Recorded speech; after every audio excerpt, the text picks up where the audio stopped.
Hi, my name is Captain Gibbs, Bolabo Gibbs Adibaki. Okay, congratulations on an incredible milestone that you're setting for the Nigerian food space.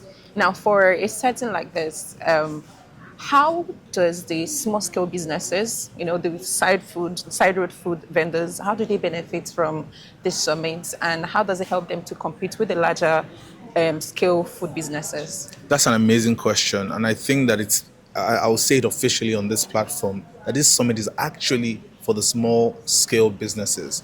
So we did a documentary last year. We premiered a documentary last year at Ebony Life, and it was a documentary on street food.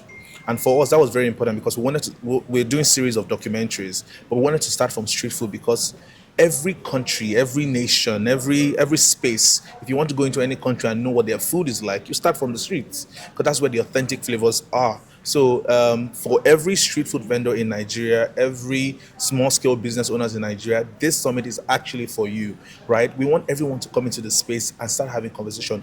Just like I said on the seat, everyone has a role to play. The important thing is finding your role and executing it flawlessly. Okay, so this year's segment is going a lot bigger. Like you said, you're working with international brands, and a lot of conversation have been going around oil, fintech, entertainment. Why do you think that the Nigerian food space is ready for that global conversation, even though it's already in that global space, but it's ready for the bigger doors of global space? Amazing. And okay, I would answer this in one simple way. One of the most popular persons in the world today is a food practitioner. So I mentioned Huda Basi, for example. She just received the Icon Award. And the Icon Award was for what? It wasn't for entertainment. It wasn't for whatever. It was for food, right? And not just for food on a mundane scale. It was food on a very large scale because every single project that has been done was something that was executed flawlessly, right? We have Chizuru, Ajoke Chizuru in the UK, first black woman to get a Michelin star. That's a Nigerian, right? Clock it, exactly. So that's a Nigerian. So our food industry is ready. We have Diary of a Kitchen Lover, for example, who was featured in a project in America, something that would typically not be given to a food person, right? And she was the only one represented in food, I think, in Africa or West Africa. That is a milestone, right? So the food industry is ready. The food industry has been growing for years. We've been sort of brooding for years, and now we're ready to come out and let the world know that we are ready to push this agenda. And it's not a far-fetched agenda. Do you know why? Because, like I said, food has always been part of the conversation. The issue has just always been that there was no structure. And now we're putting that structure together. Oh, thank you for that. I mean, it means a lot to the Nigerian populace. Yes. And yes. You spoke on the award segment that is going to be introduced, and how you don't want to wait for the Michelin Star Awards, which I find very fascinating and a very good move for Nigeria. Now, for this award, with the categories of the award itself, will you only celebrate fine dining, restaurant, or will it also, give room for local bookstores stores as well?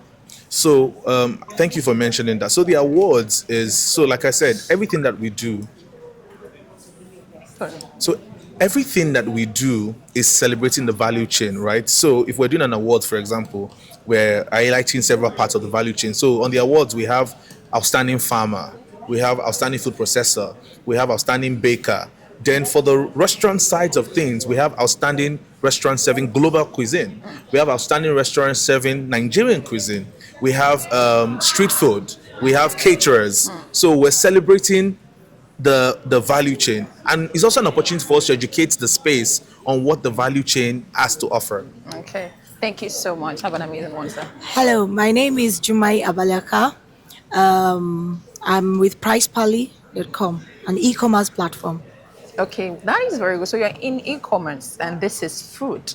Yes. In a way, they go together, but it's something that you don't often piece together. Yeah. Now, how would you say that supporting the Nigerian Food Summit makes an easy decision for your organization? Oh, very easy. It's actually a privilege to be a part of this. This is an ecosystem that we definitely want to be a part of. We aggregate farmers, products from farmers. We work with farmers a lot, and then make sure that their products are accessible to the market. And in this Nigerian food summit systems, that is being built, it's really a privilege to be a part of it because here you can have access to a lot of people that would need food stuff from farmers. So yes, we are happy to be collaborating with Nigerian Food Summit. That is very good, and thank you very much for that. Also, for this year's summit, a lot of segments, a lot of things are happening, are going to be showcasing. But for you, yeah, what innovation are you showcasing in this year's summit as a partner? Yes, e-commerce, you don't have to go to the markets or you don't have to go to the farm to get food stuff or food. You can just order online. So we have an app and a website which you can simply just order whatever you need, no matter the quantity, whether in bulk or in small quantities. You can have access to the platform and order whatever you need. So that's something innovative that we are bringing to the table. Okay, that's good. And finally, are there any upcoming initiatives the organization is launching within the food ecosystem? Yes, several actually. Let me just pick one. So we are particular about Oreca, the hotels, the restaurants, the chefs, because we know that there are several things that are probably they're not there, that is not outside there or is not visible for them to use to produce some of their food. Innovative food stuff that, spices, herbs that are grown, we can bring that out for them to see, then they can explore with some of these products. Yeah, Okay, so thank you so thank you. much, ma'am. Good afternoon. My name is Chamaka Nwakalo Egemba, also known as Chef Amaka. I'm the president of the Culinary Arts Practitioners Association, Nigeria. Okay, thank you and welcome to the Nigerian Food Summit. Thank you so much. So my first question is, Kappa has been at the forefront of promoting Nigerian culinary industries. Yeah. Now, what do you believe is the biggest opportunity for Nigerian cuisines to gain global recognition, and what exactly needs to change for that to happen? Okay, one of the things that CAPA stands for is that we cover everything in the culinary space. We take into cognizance the professional chefs, we take into cognizance the cooks, the mixologists. We actually look at the cooks and the caterers as the custodian of Nigerian cuisine. We also put into cognizance the content creators. And that is where the answer is. The content creators are what I call the amplifiers of our cuisine. One of the ways that it can go all around the world is when we leverage the food content creators. And when I mean food content creators, I am not referring to just people that cook food and record. I'm talking about food reviewers, food tourists. They are the ones that can bring, that awareness about our Nigerian cuisine and put it in a global stage, especially those of us with large numbers. So when we do that, we are seeing different ways our foods can be expressed, different way our ingredients can be expressed. So the content creators, or rather the food content aspect in Kappa, which I call the amplifiers, are one of the key factors that ensures that our food go on the global scale. If you look at the way jollof rice and egusi soup is now becoming popular, I think I saw recently of a white guy eating banga soup, and I'm like, yeah, you can attempt that because you saw a fellow content creator either tasting it or making it, and then you wanted to try. So that is it. But one of the things that I want that should be changed is we need to understand that our ingredients are deep, are diverse, are very dynamic. Our diversity is our uniqueness and is a winning point. We can get a whole lot from our ingredients. Our ingredients can solve food problems. It can solve food problems. When I'm talking about health conditions, hunger.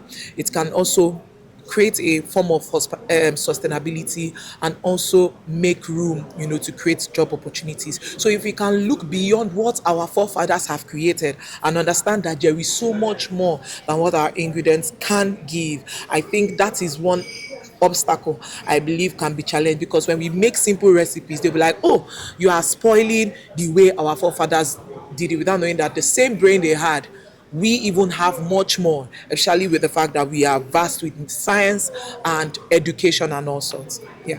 Okay, thank you very much. Now, speaking on the advent of content creators and the visibilities Yeah. here.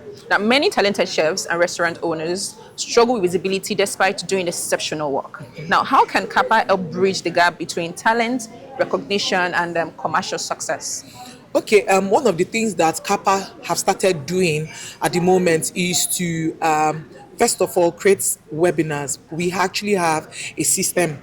I do not wish to share that, but we actually have a system where whatever webinar that we do, we see to it to make sure that it is executed. So one of the things that we want to do is that we want to find a way to create a certain level of inclusion and see if content creators or food reviewers or people in the content space can actually leverage or rather, let me put it this way, talents or restaurant owners or food business people can actually leverage the relationship of these enablers, of these amplifiers.